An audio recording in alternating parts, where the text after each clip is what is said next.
Greetings and blessings to all of you out there, my faithful, loving friends and light beings. We're here doing the lessons of A Course in Miracles, and today we're doing lesson number 74, and for me it is day 13 of my water fast, which I really think should be called a water feast here in Costa Rica. So let us go ahead and get into this lesson. There is no will but God's. The idea for today can be regarded as the central thought toward which all our exercises are directed. God's is the only will. When you have recognized this, you have recognized that your will is His. The belief that conflict is possible has gone. Peace has replaced the strange idea that you are torn by conflicting goals. As an expression of the will of God, you have no goal but His. There is great peace in today's idea, and the exercises for today are directed towards finding it. The idea itself is wholly true. Therefore, it cannot give rise to illusions. Without illusions, conflict is impossible. Let us try to recognize this today and experience the peace this recognition brings. Begin the longer practice periods by repeating these thoughts several times, slowly with firm determination to understand what they mean and to hold them in mind. There is no will but God's.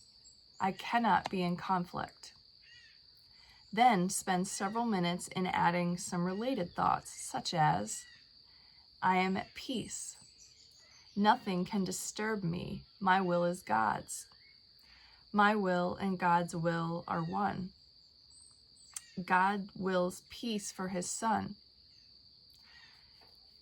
And I was thinking, I feel happy. I have energy. I feel good. Something like that too. Just basically like how you feel or how you want to feel. During this introductory phase, be sure to deal quickly with any conflict thoughts that may cross your mind. Tell yourself immediately, there is no will but God's. These conflict thoughts are meaningless.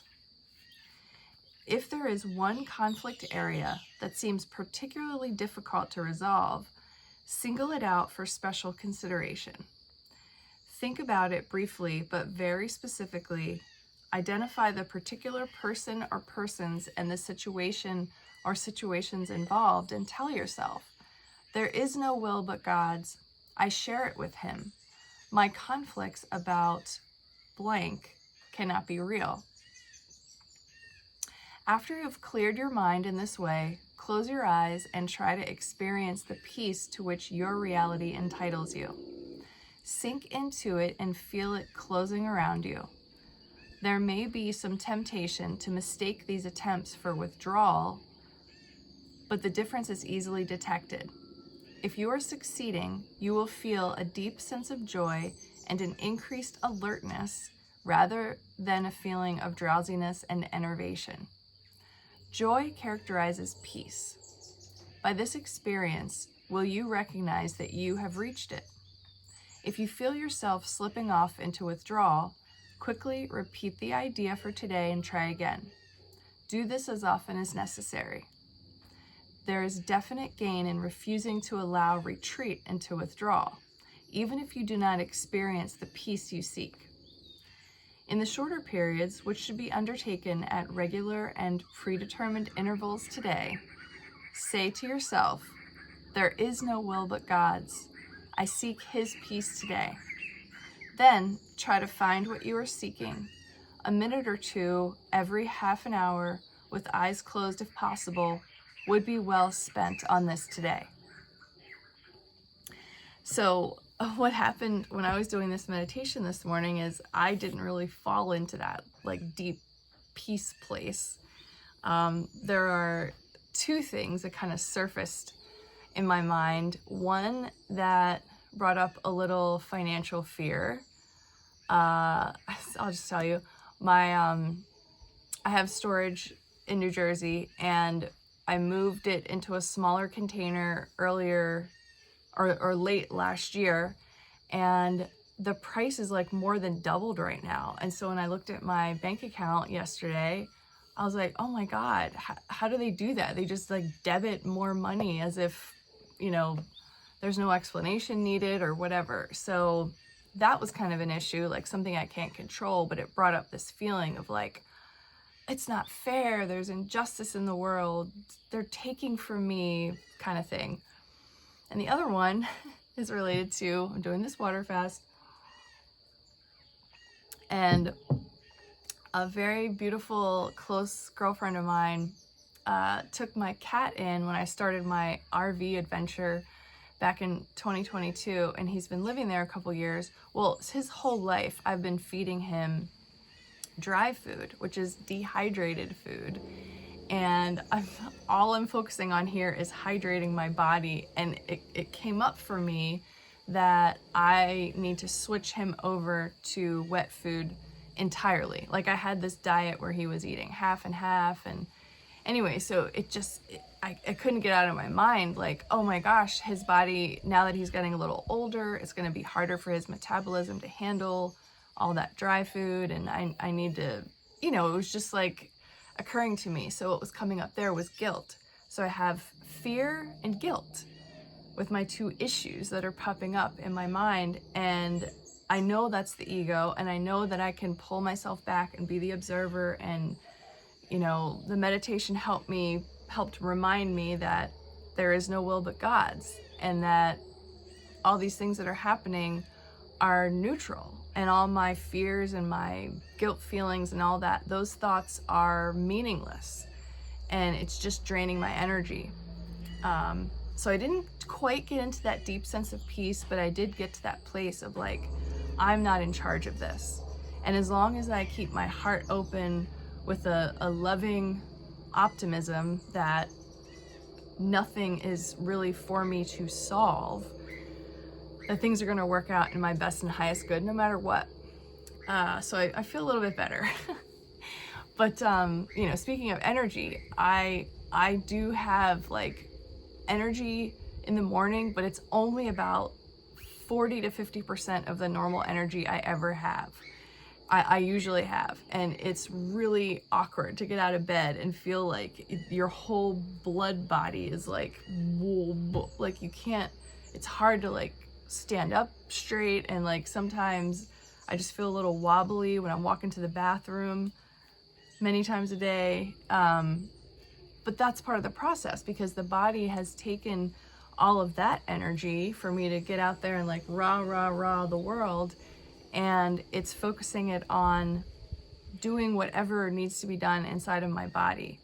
So it's like the hospital within has taken the energy, and I'm good with that, because when I start eating again and start exercising again, obviously a lot of the energy will go back to digestion, which takes a huge amount of energy, and then things will like balance out, and I'll be like, hi everybody. So that's what's going on here. I appreciate those of you who have said comments in the comment thread of the videos, or reached out to me personally just to check in. I feel like this process is incredible, and it's just dawning on me how interesting it is, how the idea of placing someone on a supervised fast, it used to be something that doctors were trained to do. But when the pharmaceutical industry began, this particular technique was removed from all the teachings. Because if people were fasting, there would be no need for virtually any pharmaceutical medication. Because what we tend to do is treat symptoms. And now let me point this out to you, and then Lauren Lockman has mentioned this to us and explained it enough times, I think I understand. So when the body needs to focus on a particular area, it may draw water and blood around that area. But yet in the modern medicine world, we call that edema, and we try to do whatever we can to reduce the swelling. But in fact, the body is actually focusing on that area for a reason. The body doesn't just gather water and gather blood to an area for no reason. It has a purpose. It's trying to do something. And then here we come in and intervene and try to stop that process, which is treating symptoms. So the underlying cause may never completely be healed. And we're confusing seeing something on the body and being afraid of it. Or maybe in some cases, you know, I don't want to judge or assume, some people know, oh, the body's trying to do something there, let me help it.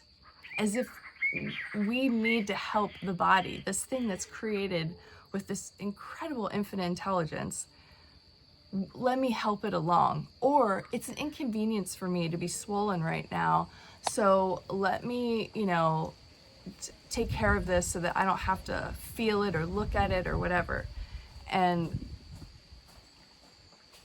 I just feel like we have this really big misconception about what's actually happening in the body, and we need to be more respectful of this thing as a separate entity, which goes right into what the Course in Miracles is trying to teach us. We are not our bodies. We are a spirit, eternal being. The body is its own thing. It kind of came with a way to operate.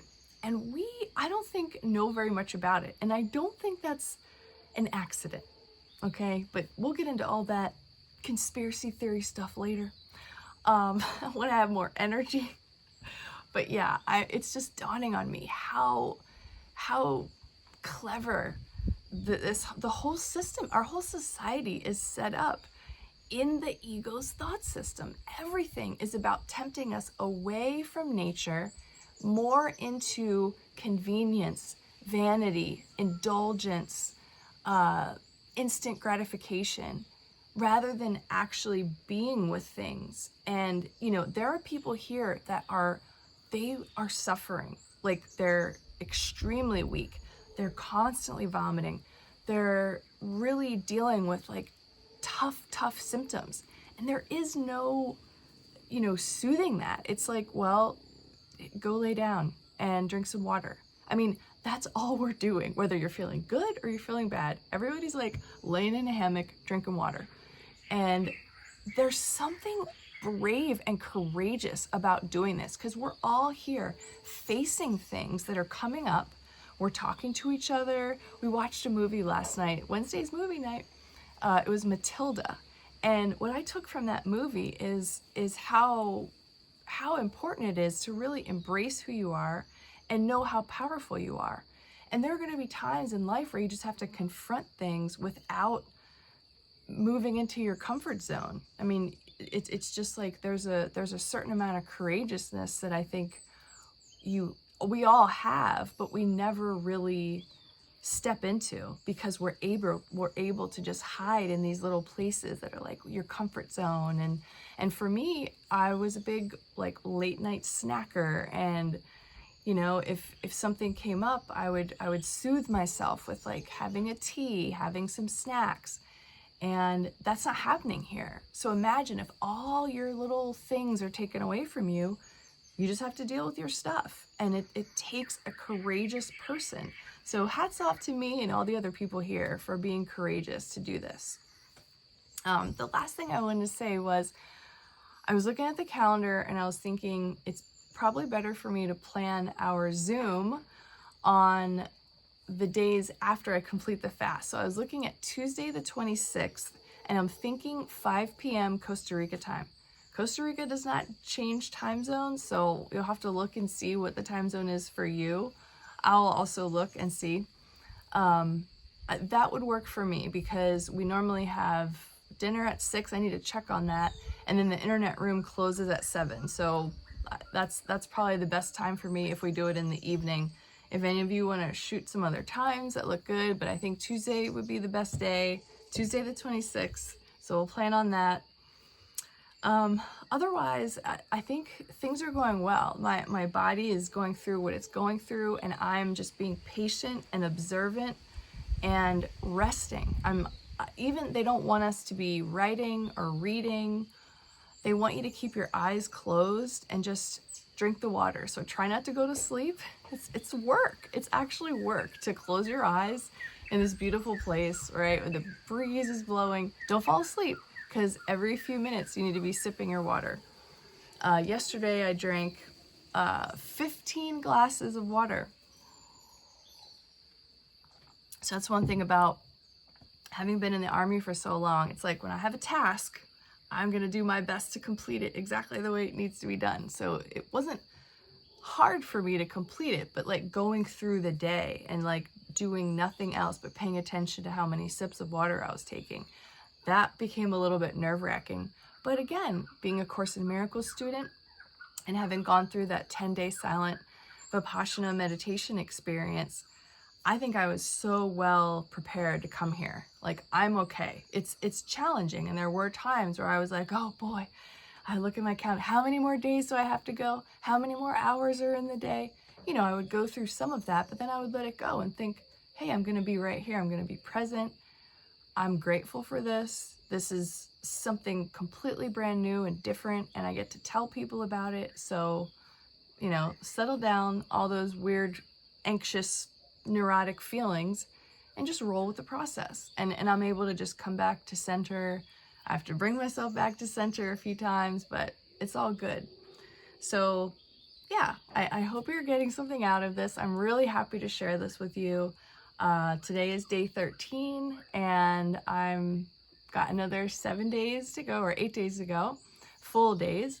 And then we start eating again on the 22nd, and I'll definitely keep you posted on that. It's a very sacred thing when you start the refeed, so I don't think I'll be able to film that, but I'll definitely give you feedback and keep you posted. But anyway, let's just stay here now. We still have many more days of going through this same experience. And yeah, there is no will but God's. You actually don't have the conflicts that you think you have. It's all your ego trying to bring you down into that dark place where you feel small, you feel alone, you're reminded of how guilty you feel about separating from God, all of that. You don't have to play into that today. So have a great day, and I'll see you back here again tomorrow. Thank you.